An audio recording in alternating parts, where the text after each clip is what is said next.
عسلامة مرحبا بكم في اونيراش كالعادة sur Tunivision Live. اليوم كالعادة في ليكيب تكنيك وي ام وبحذايا في ميكرو مهدي. سالو درا. سالو مهدي. وعندنا ان انفيتي اللي فرحانة برشا اللي نستقبلوه pour une première fois بحذانا سي سامي بن منصور.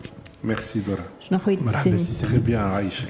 مرحبا بك في Ça fait très plaisir d'assister à votre émission, de participer à votre émission dans ces beaux studios avec tout ce beau monde. Merci d'avoir accepté l'invitation, d'être avec nous aussi pour partager une expérience très riche et surprise, ouais. La surprise. Voilà. Mahdouch, حضرتنا une citation? Oui, en rapport, quelque sorte, mal sur Gilles. On l'a annoncé déjà. Donc, c'est une citation de Nanan Akasimando, c'était le PDG de Simcool Network في Genève. Donc, elle est en rapport avec les travaux de l'intelligence artificielle au col. Donc, du coup, je parle que l'intelligence artificielle est née de l'intelligence émotionnelle et ne peut transcender l'intelligence humaine. D'accord. En fait, l'intelligence artificielle, le principe c'est que le code le programme est qui s'allah وحده. D'accord. Et après un certain moment, la machine تكتفي بالcode. Et l'être humain مش قاعد يفهم فيهم كيفاش. D'accord. Et c'est la chose اللي مخاوف العباد parce que قالوا l'intelligence artificielle elle peut développer des entre guillemets des neurones. Et voilà. Donc c'est cet aspect-là اللي مخاوف العباد. D'accord. C'est tout. Mais qu'est-ce que tu en penses de ça? Je pense que l'intelligence artificielle pour le moment, parce qu'en fait il y a deux sortes d'intelligence artificielle. L'intelligence artificielle faible et l'intelligence artificielle forte. Peut-être يحكي عليها مهدي هي l'intelligence artificielle forte اللي مازال ما شفناهاش حتى لتوا. Elle est encore en cours de développement dans les laboratoires des GAFA, hein, Google, Apple, Facebook et Amazon. L'intelligence artificielle actuelle qui commence à être utilisée dans les entreprises, on va en parler un tout petit peu plus tard, elle est dite faible, c'est-à-dire qu'elle arrive à remplacer les tâches redondantes, hein, les métiers support intermédiaires. Donc, au contraire. Oui, certainement. Donc, les métiers à forte valeur ajoutée, où il y a de l'intelligence, où il y a du soft, donc elle va nous débarrasser en quelque sorte de tout ce qui est redondant, tout ce qui est un peu embêtant, pour nous laisser nous concentrer sur les tâches les plus essentielles. D'accord. De toute manière, on reviendra petit à petit tout au long de cette émission à le digital, l'intelligence artificielle. Mais avant de commencer justement à partager avec nos auditeurs le sujet d'aujourd'hui, nous allons faire un retour sur l'expérience de Sami, un parcours professionnel. Donc, oui. Alors moi, j'aime pas trop parler de moi, donc je vais parler de moi très vite. On n'a pas trop le choix pour l'émission. Oui. Non, mais je vais parler de moi, mais très très vite. En fait, en t'entend. Oui. En fait, parce qu'il y a des choses beaucoup plus intéressantes dont on va parler dans cette émission, j'espère. En fait, mon parcours, il est un peu éclectique. J'ai plusieurs chapeaux dans les RH. C'est-à-dire que j'ai commencé par l'enseignement supérieur. Je suis enseignant supérieur au départ, enfin enseignant universitaire à la base. J'ai commencé à toucher au consulting RH et à la formation RH dès mon parcours d'enseignant. Par la suite, j'ai eu des responsabilités opérationnelles dans des entreprises jusqu'à finir comme DRH dans une banque filiale d'une multinationale. Et puis j'ai essayé de faire la synthèse de tout ça il y a quelques années en me disant voilà, maintenant je m'installe à mon propre compte, donc je suis consultant et formateur indépendant dans les RH. Et j'essaie d'inspirer, que ce soit les individus ou les entreprises, à l'usage du digital. Vous savez, on va en parler du digital. Donc j'essaie un peu d'introduire la notion de digital, d'essayer d'accompagner un peu les entreprises dans ça. Et si elles ont besoin de conseils pour adopter des solutions digitales, je suis là pour essayer de les conseiller, de les accompagner. D'accord, merci. Ça va, j'ai pas été très long. Non, pas du tout. Cette fluidité, le passage من salarié للكاسكيت واحد. Changement de doigt. Voilà, changement. تحسوا كأنه تعدى ما خممتش برشا باش تخرج من grande banque. بالعكس, changement aisé en fait. Contrairement à ce que tu viens de dire, ça a pris du temps, ça a été le fruit de plusieurs expériences, des échecs, des succès. Et puis vous savez, à un certain moment de la vie, quand on a fait beaucoup de choses, on sait ce qu'on ne veut plus faire. Et donc il reste l'essentiel en fait. Donc après avoir un peu brassé plusieurs expériences, je me suis dit voilà, il est temps de faire ce que j'aime, c'est-à-dire travailler pour mon propre compte. Ça donne une certaine liberté, mais il y a des contraintes. Il ne faut pas croire que c'est l'idéal. Hein. Mais j'enseigne toujours, hein, parce que l'enseignement pour moi, ça a toujours été ma vocation originelle. Et je prends énormément de plaisir à rencontrer les étudiants, les accompagner et faire mon métier d'enseignement. D'accord. Bravo pour ce beau parcours. Oui, ديما نفس الحكايه اللي لو شونجمون ما نحبش بالحق ما نحبش العباد تخاف منه خاطر كما قال هو ان فيت لي زيشيك اللي هو عاشهم هما اللي توا خلاوه وين هو تو موجود خاطر سي اون ريوسي توجور اون ابرون جامي تحسها سهله داير انت فوست ان جو فيديو وقت اللي تستعمل لي تشيت كود باش ما تطيحش في الوحده دونك تفد منه وتصايب دونك هو لي زيشيك هذوك اللي يخليو العبد جوستومون يغراندي ويولي شنو هو يولي تو فوالا. Et ce que j'ai retenu, c'est عرفتوا الحاجات que je n'aime plus faire. Et ça, c'est très important. Oui, très important, oui. Ce que je n'aime pas faire, je commence par ça. Oui. Et après, tout est bénéfique. Ouais, et je crois qu'il faut prendre son temps pour faire plein de choses, les choses qu'on veut, les choses qu'on aime, jusqu'à arriver à un stade où on a fait le tour un peu, hein, pour se poser sur véritablement les choses avec lesquelles on veut continuer son parcours. D'accord, très bien. Donc, on passe à la thématique, les thématiques. Et ça tombe bien, ils veulent voir une formation. Oui. Donc, la transformation digitale. On va commencer par la transformation digitale. Qu'est-ce que tu peux nous en dire, Sémi? Alors, en fait, on va parler principalement de deux volets. On va parler de transformation digitale, certes. Oui. Et on va parler de façon plus spécifique du digital dans les ressources humaines, ce qu'on appelle le digital RH en quelque sorte. Et on va quand même aborder un tout petit peu l'intelligence artificielle, parce que l'intelligence artificielle, elle est un peu dans le prolongement de la transformation digitale. Oui. Donc le concept de transformation digitale proprement dit, en fait, a commencé à apparaître il y a 3 ans à peu près. في تونس توا وين بدينا نحكيو على transformation digitale. Mais le terme il est un peu galvaudé, on met un peu tout dedans et surtout on confond numérique et digital. On parle souvent de digital comme si c'était du numérique ou le numérique comme si c'était du digital. On trouve ça dans le discours économique, même académique et dans les médias, alors qu'il y a une différence entre les deux en fait. Et ça c'est fondamental. Hein. Donc on va partir de la différence entre le numérique et le digital. Oui, c'est bien. En fait, dans les années 90, milieu des années 90, début des années 90, il y avait quand même des phénomènes intéressants qui se passaient. C'est que c'était le boom un peu de l'appareil photo numérique. Donc avant, il y avait l'appareil photo argentique qui existe toujours, hein. Mais les petits appareils photo numériques commençaient à apparaître en fait. Et donc les gens s'amusaient. En quelle année C'était au début des années 90. J'ai قبل بشوية mais ولاو أكثر l'usage نتاعهم.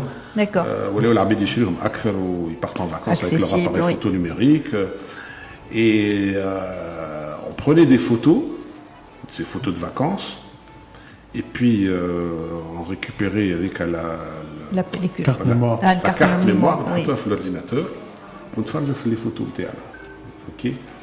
Généralement, bon, au mieux, on peut appeler son frère, sa soeur, son cousin pour lui montrer les photos, mais sur l'ordinateur. Oui. C'était le seul type d'interaction qu'on pouvait avoir avec ces photos-là.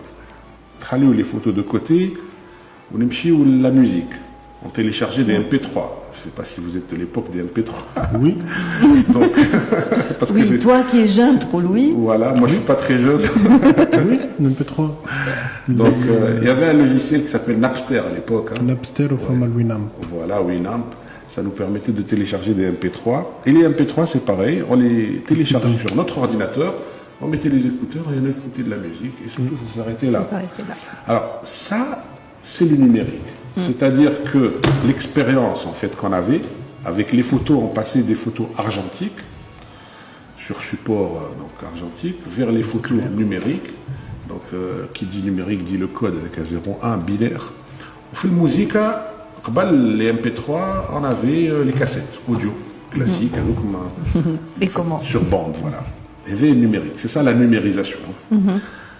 Par contre, Lyoum, et ça date de l'époque des années 2000, début, milieu des années 2000, où on a vu apparaître un nouveau concept, c'est le concept du Web 2.0. Où le concept du Web 2.0, c'était YouTube à l'époque. Donc on a découvert qu'il y avait une nouvelle plateforme d'écoute de musique, ou on voyait des vidéos aussi, un visionnage de vidéos, qui est YouTube.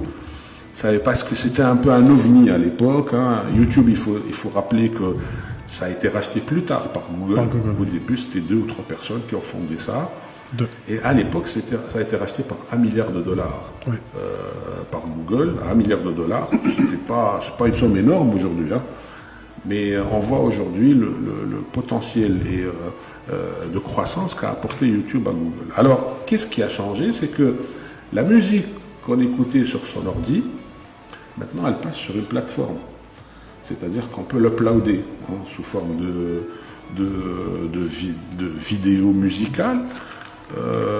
Et du coup, maintenant, les gens partagent avec toi ta propre musique.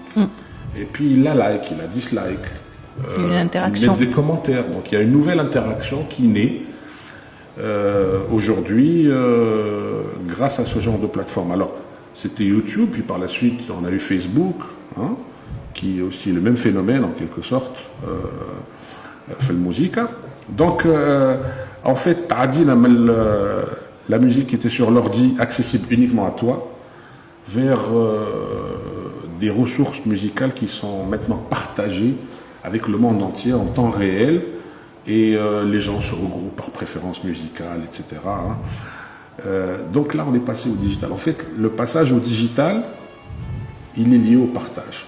Alors, je crois que tout à l'heure, on a pris un selfie ensemble. Ça y est, le selfie, il est parti là. Sur Instagram, sur Facebook, sur LinkedIn. La photo ne t'appartient plus, en fait. Voilà.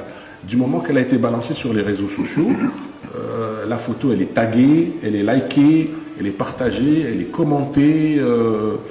Et encore une fois, il y a la notion de partage. Alors, le partage se passe où? Il se passe sur les réseaux. Et en particulier, les réseaux sociaux. C'est la différence entre le digital et le numérique. Le numérique, il est sur un support. Ça peut être votre ordinateur, ça peut être sur un CD. Le digital, c'est le partage de l'information numérique sur les réseaux, en particulier les réseaux sociaux. C'est ça la différence qui réside entre les deux. Et je pense que c'est ce qui fait peur, Mahdir Beli, entre autres, bon, on a parlé de l'intelligence artificielle, mais la transformation digitale telle qu'elle a été présentée par CEMI, ça fait peur aussi. ثم un proverbe تخلق مع الانترنت يقول لك once in never out. معناتها وقت اللي حاجه اذا دخلت الانترنت ما عادش بتخرج بكل. دايوغ ما فماش فيديو معناتها ما تلقاهاش، ما فماش تصويره ما تلقاهاش، مهما تكون السوجي اذا طلعت الانترنت كما قال ما عادش ملكك، خاطر يا دي جون جو نسي با سكي فون مي اوتوماتيكمون يتيليشارجيو باش يعاود يهبطها باش انت ما عادش تنجم تنحيها. داكور دونك سي سكي عندهم يعملوا اي نو سيريوزمون. انت مثلا نعطيك ان اكزومبل يا 3-4 jours des jeunes de banlieue في فرنسا ils ont uploadé une vidéo نتاع meurtre نتاع un jeune ami eux و la police في فرنسا la gendarmerie عملوا soi-disant le truc هكا juridique فيس افيس او هما ils ont intervenu باش نحو تنحت Parce que la minute qui a suivi l'upload, donc c'est ce qui fait un peu peur aux gens. La photo ne lui appartient plus ou donc c'est un peu ça. D'accord. C'est juste حاجة برك pour rebondir على الكنترول فيه. صحيح انه une fois l'information هبطت surtout في فيسبوك صعيب ياسر باش تتنحى. Sauf que depuis quelques années, il y a ce qu'on appelle le droit à l'oubli. C'est-à-dire que ça c'est au niveau de l'Union européenne, on n'est pas concerné. Quand l'Union européenne elle a contraint Google à donner le droit à un utilisateur d'effacer son information. Ces traces, oui. Voilà, ces traces. Mais maintenant, j'aime que les particuliers. C'est-à-dire, par exemple, m'a dit qu'elle تعيش في l'Union européenne, là, je تمشي تعمل demande. صحيح.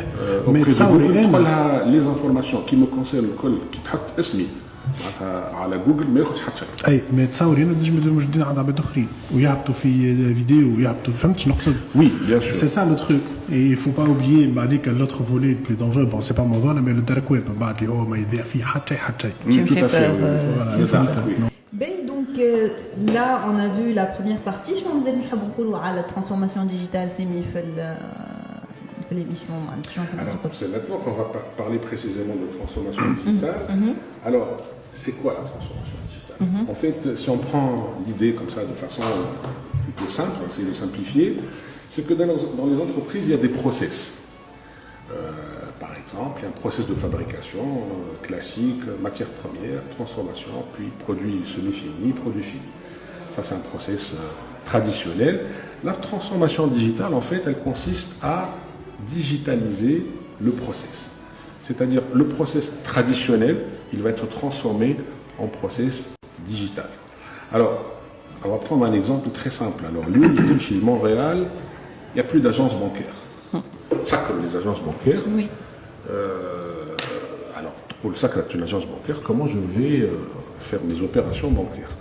Alors, le process classique dans l'agence bancaire, tu as le banque, تكتب ورقة باش تعمل virement, par exemple, تكتب ورقة باش تعمل retrait, ça n'existe plus. Voilà, باش تعمل une demande de crédit, par exemple. Tout ça, ça n'existe plus. La banque, elle a son application digitale, donc.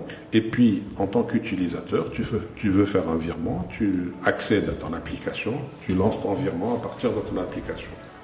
Tu veux faire une demande de crédit, tu fais ta demande de crédit à travers l'application. Tu as un simulateur de crédit, il colle le قداش كان تحب كريدي قداش يزوق وقت pour le rembourser, le taux d'intérêt, etc. Tout ça est dans l'application. Tu lances ta demande de crédit. Et là où on va parler d'intelligence artificielle un tout petit peu, parce que même à l'intérieur de la banque, alors pour traiter un crédit, il y a l'analyse de crédit qui va analyser ta demande et il va essayer de voir si elle correspond au standard, si tu as droit ou pas à un crédit. Avec l'intelligence artificielle, le dossier de crédit il est géré par des algorithmes, des robots. Donc ce sont des robots à qui on a appris à traiter un dossier de crédit. Ils en ont traité des milliers, des millions, donc ils savent très bien le faire.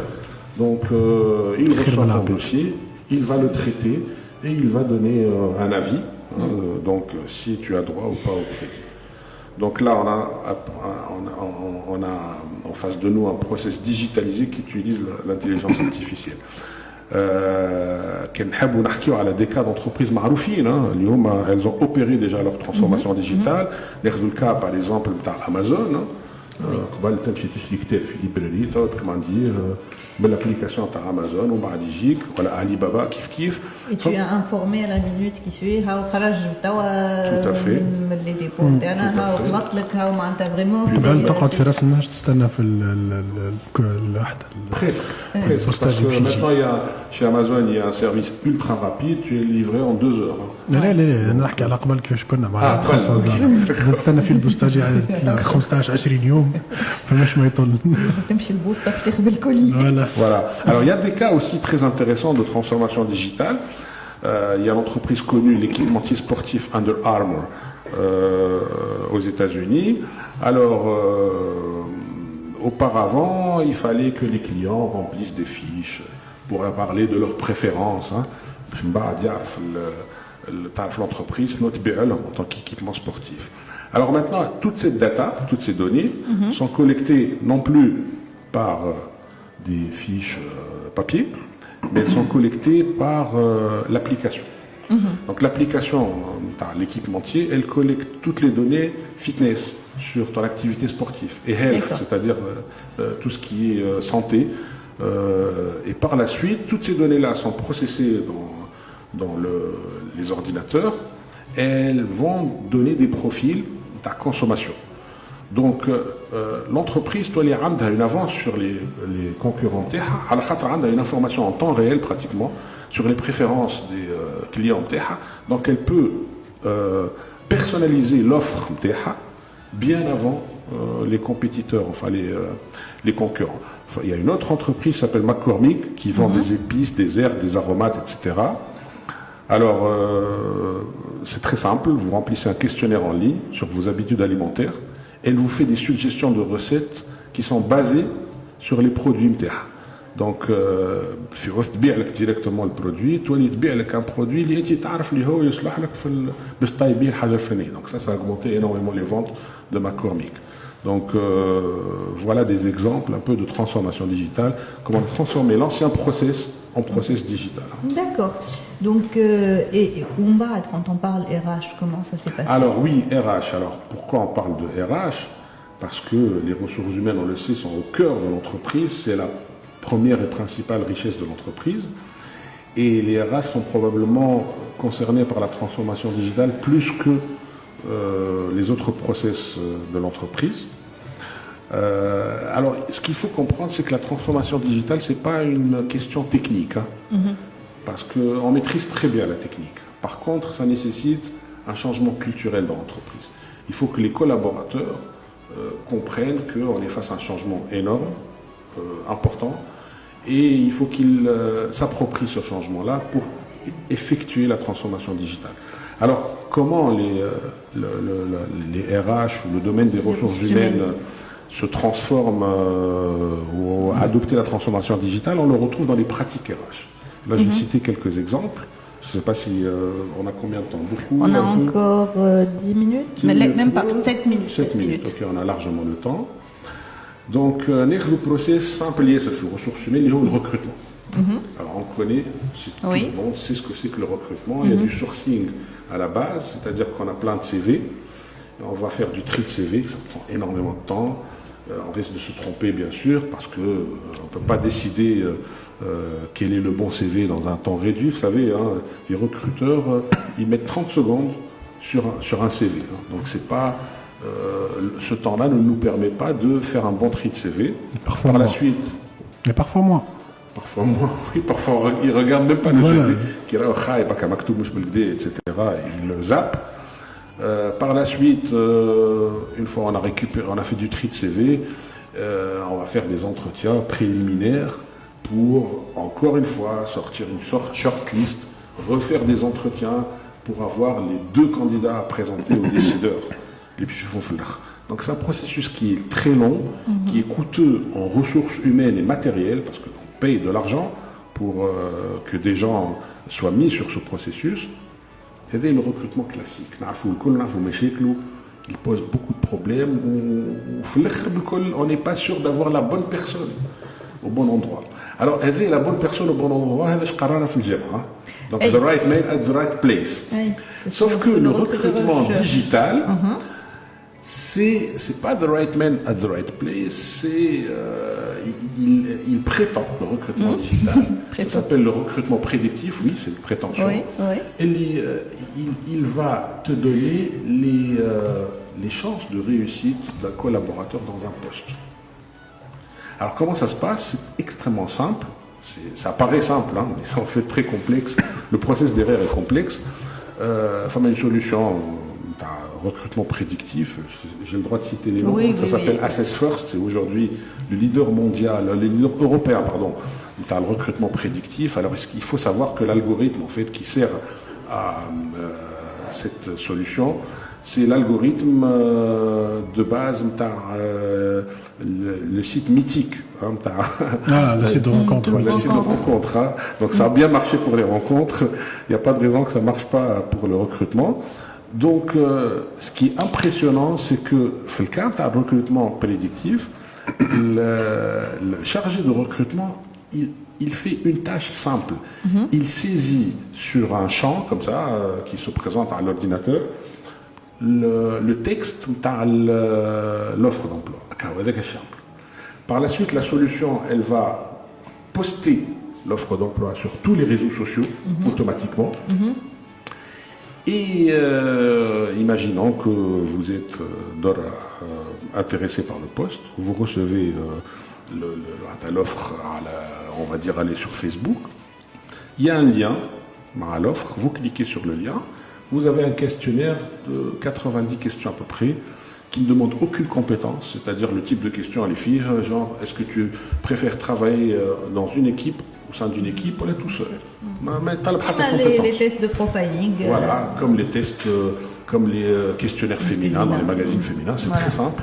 Ça te prend un quart d'heure au maximum. Une fois que tu as répondu à ce test-là, une fois que tu as appuyé sur OK, de l'autre côté, chez le recruteur, il y a un rapport d'une 40aine de pages, très détaillé, très précis sur ta personnalité, tes soft skills, ta capacité à gérer le stress, ton leadership, ta compatibilité avec un certain type de management qui débarque chez le recruteur. C'est-à-dire que probablement le recruteur en connaît plus sur toi que toi sur toi-même, alors qu'il ne s'est rien passé, il ne t'a même pas vu, il ne t'a pas rencontré. Par la suite, mettons que c'est un poste pour lequel il y a 200 personnes qui ont postulé, tu veux recruter un directeur commercial, la solution, elle va confronter les questionnaires, les profils de ces personnes-là avec une base de données de métier. On va prendre dans cette base de données le métier de directeur commercial. Et elle va faire un classement. C'est un classement de compatibilité. Donc, la solution, c'est ce qu'elle prétend, les taux de réussite de cette personne-là dans un poste. C'est-à-dire qu'elle va te dire que cette personne est compatible à 80%, à 20%, à 10%, à 50%. Ou tu fais ton propre classement et tu filtres. Et le recrutement prédictif. C'est génial, Mahdi. Oui. Et il peut aller encore plus loin. Tu veux, par exemple, mettons que tu as 2 très bons candidats et tu ne sais pas lequel choisir. Il y a une option dans la solution qui te permet de voir quelle est la personne la plus compatible avec son boss. Voilà, avec l'équipe avec laquelle elle travaille. Voilà, avec le poste en question. Le poste, on l'a déjà vu. Ça y est, لا معناتها في les deux هذوك مش كون encore plus compatible. مثلا واحد يبدا 80% والاخر يخرج لك 85%. احنا خدنا الكام تاع اثنين مع بعضهم صحيح حطيتهم زوز ايجو في الوحده. فهمت. شكون le plus compatible مع son supérieur hiérarchique ولا l'équipe. L'intégration dans une équipe, c'est quelque chose de très important. Primordial. Voilà, primordial. Donc on peut savoir qui s'intègre le plus. Et le cas, par exemple, d'un process classique, le recrutement, comment il a été digitalisé. On peut citer d'autres, si tu veux, si on a encore le temps. Une minute. Donc, جري على الآخر. Une minute, par exemple, baromètre social, les entreprises, la météo sociale, est-ce que le climat social est bon ou pas. Avant, on faisait distribuer des questionnaires. Alors aujourd'hui, il y a une application installée sur tous les smartphones de tous les collaborateurs avec des smileys. On pose les questions. Qui mènent les supermarchés. Et puis on met les smileys et puis on a en temps réel la météo sociale de l'entreprise. C'est génial. Ouais. C'est passionnant tout ça, Semi. Donc, يحلنا بحر احنا pour les thématiques اللي باش نحكيو فيهم الكل. Donc, merci beaucoup, Semi, pour ce partage, pour toutes ces informations intéressantes. خلطنا للآخر مهدي. للآخر عندك حاجة تحب تزيدها على tout ce qu'on a vu aujourd'hui? Non, mais اللي قالوا هيك علاش أنا je suis pour l'intelligence artificielle ou pour tout ce qui est digital en général. D'accord. Donc, juste باش نذكر اللي فما le congrès international نتاع l'hypnose اللي باش نعمل في تونس في حمامات du 22 au 24 mars. C'est un événement très intéressant qui est organisé par Synapse Éducation, l'association. Donc, il y aura beaucoup de... Un coucou à Cyril Trik. Oui. notre ami Saïd. Oui. Et comment justement l'a reçu احنا سهيل حكي لنا شويه قلب باش يرجع قلب باش يرجع. ليه برشا bon حتى Philippe Vernois qui est son associé mais باش نعملوا des interviews ونعديوهم ان شاء الله في l'émission. Donc merci beaucoup, merci WM pour la partie technique. ونقول لكم صباح على خير. On ira ان شاء الله الجمعه الجايه. عايشك بخير. اسمها نضوى وشمس وقمرة تبعني نبني والدنيا حرة